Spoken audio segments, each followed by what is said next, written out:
my understanding of things, based on the experience I've had with over 300 conferences, this is the single most important factor to your success. And if you don't understand what drives your content quality, no amount of packaging, gimmicks, and visuals will help you, because eventually the reality will catch up with you.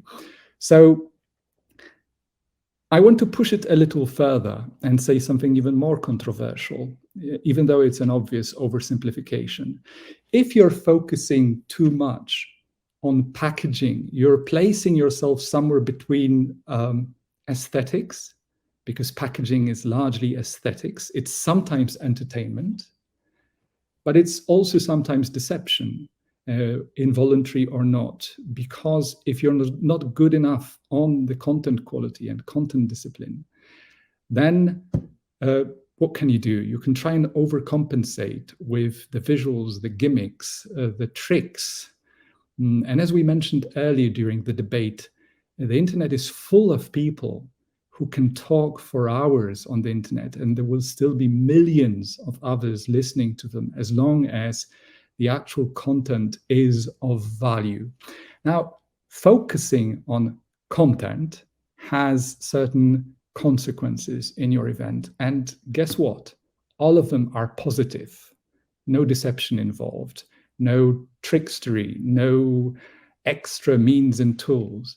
So if you focus on content, you're basically addressing some of the key questions first towards the audience. Like, you're constantly thinking about, why should I care towards your audience? Or how is it relevant, insightful, fresh, or important for me as an event participant? Just like we talked about it with Christoph in the context of presentations, is extremely important.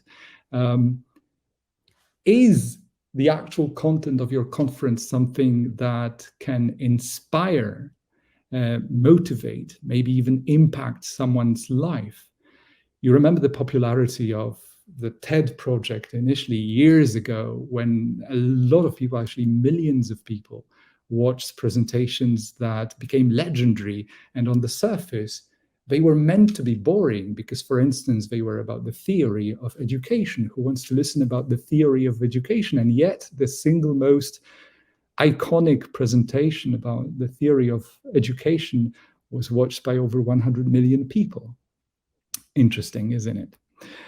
Now, this is Krakow. I promised I would show you. And the building you can see in the foreground is actually like my second home. It's ICE Krakow Congress Center. On top, in the top left corner, you can see the Wawel Royal Castle, the single most important building, and the Royal Hill in Poland. Everyone knows it, and a lot of people travel to see it. It's a very popular destination. But back to the ICE Krakow Congress Center. For this venue, 2020 March must have been, like Melissa mentioned earlier, for her as an individual entrepreneur working closely with other business people, it was a hugely traumatic experience. So imagine you're a large conference center. In case of ICE Krakow Congress Center, this was only set up, built, and launched in 2014. And since then, it has become so hugely diverse that it was booked all the way to, in some instances, 2029 for some of its events. And by March 2020, I believe over 1 million people have passed through hundreds, literally hundreds of events organized, different types of events, concerts, conferences, through this center. And all of a sudden, I remember I was there in March 2020, and there was a 2-day conference about historical cities. And during the first day, there was an announcement by the Prime Minister saying that effectively we couldn't continue into the second day, and we had to cut the conference short. And what it meant for a conference center like that it had to immediately start strategizing and thinking what to do to actually survive the reality, how to innovate out of your habits, the very same habits that would eventually kill you if you decided to wait too long instead of addressing, looking for solutions making yourself much more flexible. We are all after those fashionable terms like resilience and et cetera, but it was really about strategizing, about rediscovering your value proposition, about making your operational model much more flexible. And this is what the place looked like before 2020. You can just imagine what kind of crowds it would attract to just about any major conference. These are the crowds that you could see at the center almost daily. So that gives us the context. I would now ask the studio to give me the full screen, because I definitely would appreciate seeing my own slide. It's just too small.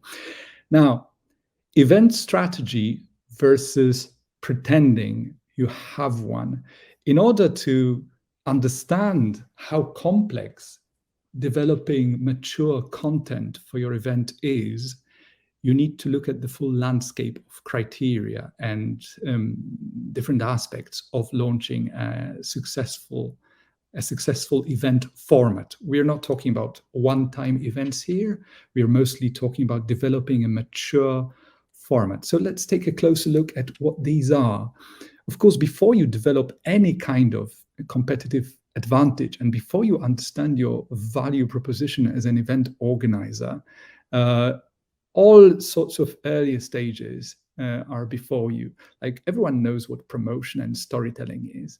Everyone accepts the fact that it's also good if part of your event is entertainment. After all, no one wants to sit in a single room for 8 hours, no matter how interesting the content on the stage.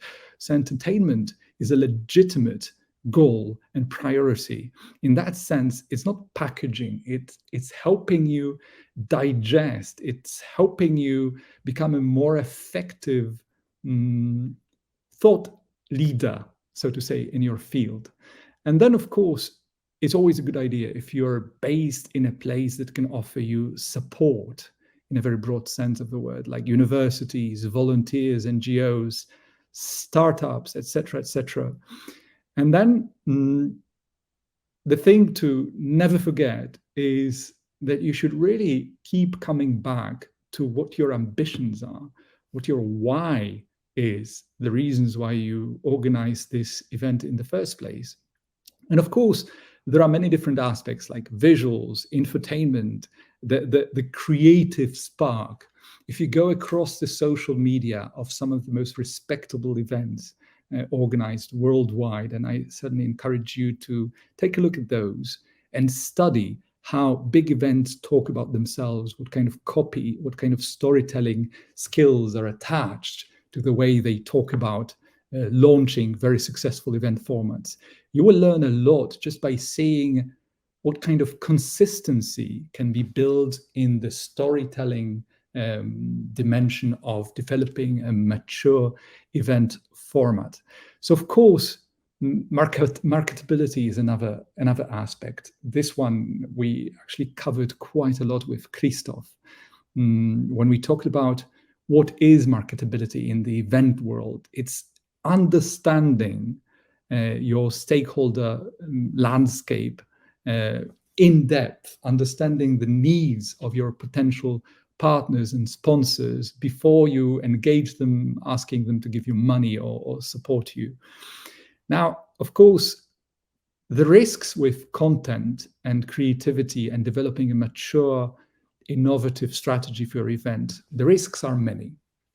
One, if your event repeats year after year, a very important risk is that it will become stale, that sooner or later you become predictable, that there is just too much random activity going on.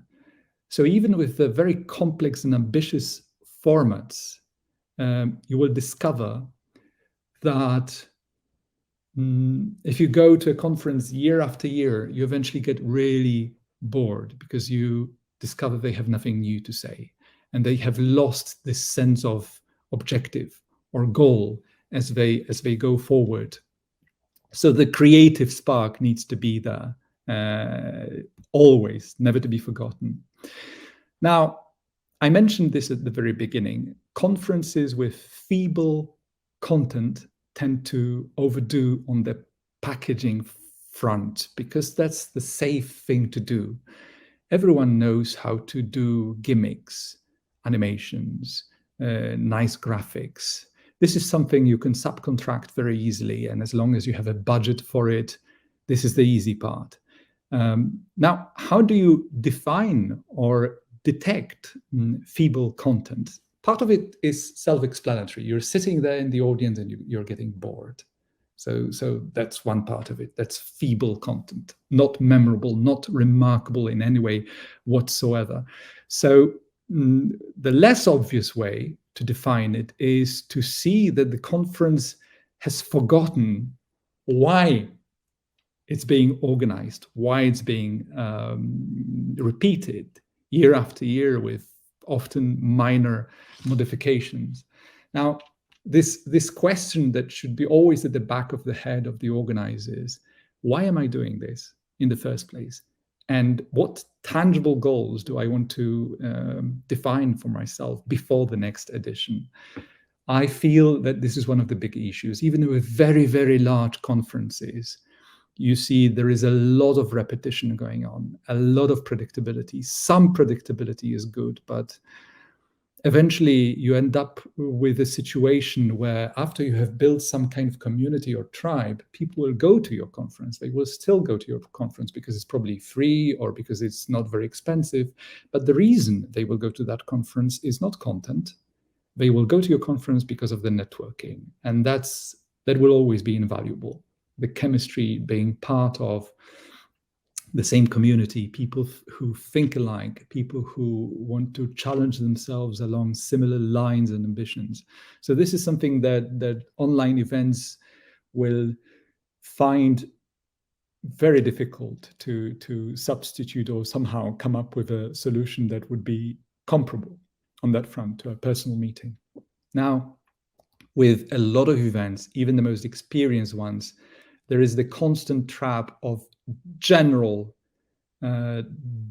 content. I can't say it enough. Too many platitudes, too much fluff, too many cliches and banalities as you watch those events. Now, how do you establish some kind of yardstick for that? One way to do it is to ask yourself, what happens to those countless hours of video that is being recorded from your conference or from any conference we are talking about here? Well, most often what you get is a short highlights video with stock music attached, which looks impressive. So on the packaging front, you think, oh, I want to be part of the game. But then if you decide to actually go to this conference, most of the time you will see you're bored, even if you're very careful choosing sessions, because again, too much fluff, too many platitudes. So I would say that one of the biggest strategic gaps in the online world of events is, one, that a lot of event organizers out there still think they can translate one-to-one their offline habits to the online reality. No, you can't. It's not going to work, because in the online world, you have a very different set of options. No one is forcing you to sit in an auditorium where you probably want to be polite. If someone is terribly boring and too obvious, you will just switch it off or go elsewhere or start preparing lunch or whatever. And that's absolutely fair. That's the way it should be. So it's a very different reality. And until you understand what governs this reality, you stand no chance of becoming attractive. We talked about it with various speakers before, about how different those worlds are, and that you can easily find literally thousands of vloggers worldwide talking about serious things, ambitious things, science projects, science interests, the future of space exploration, things like that, physics, mathematics, all kinds of topics, whatever you're interested in. Very sophisticated treatment on top of public lectures of the world's top universities made available free of charge. So today's world is really about being smart in choosing what you feed your brain with. So if a conference is really boring, it would actually be quite foolish of you to stay with it. And why should you in the first place? So back to the question, what happens to the video, the tons of video footage recorded during the conference? If the only thing you get is a highlights video, and there is no strategy for post-event communication across multiple communication channels, if there is no strategy as the event unfolds of actually someone monitoring the event and taking down notes, which sections, which sound bites, which quotes, which data could be used in a creative way after the event, that is one of the easiest benchmarks to understand that the event is just too weak, to put it mildly. And now we're coming to the end, so I just want to leave you with a couple of maybe not insights, but suggestions for your strategic thinking. Always go back to setting specific, tangible goals for your event and how they translate to specific communication and education outcomes. What do I mean by that? If you organize a 2-3 day event with parallel streams, and at the end of the day, all you do is to basically make the whole thing available to your audience easily through some kind of platform, that's definitely not enough. It shows that you yourself, as the event organizer, haven't processed the priorities, the key achievements, the key deliverables, if you like, of your event. It shows you haven't paid enough attention to your own goals. So keep asking yourself, why am I doing this? Because this question will always somehow make it a little bit more fresh and insightful for you. Again, back to what I've already covered enough, I believe. What's your content value proposition after the event? Of course, a smart thing to do is to pre-plan it, schedule it, allocate responsibilities so that people identify the most valuable positions, items in the agenda that all in all amounts to, say, 80 hours of continuous video footage. Someone needs to be smart about it, not just to create an archive.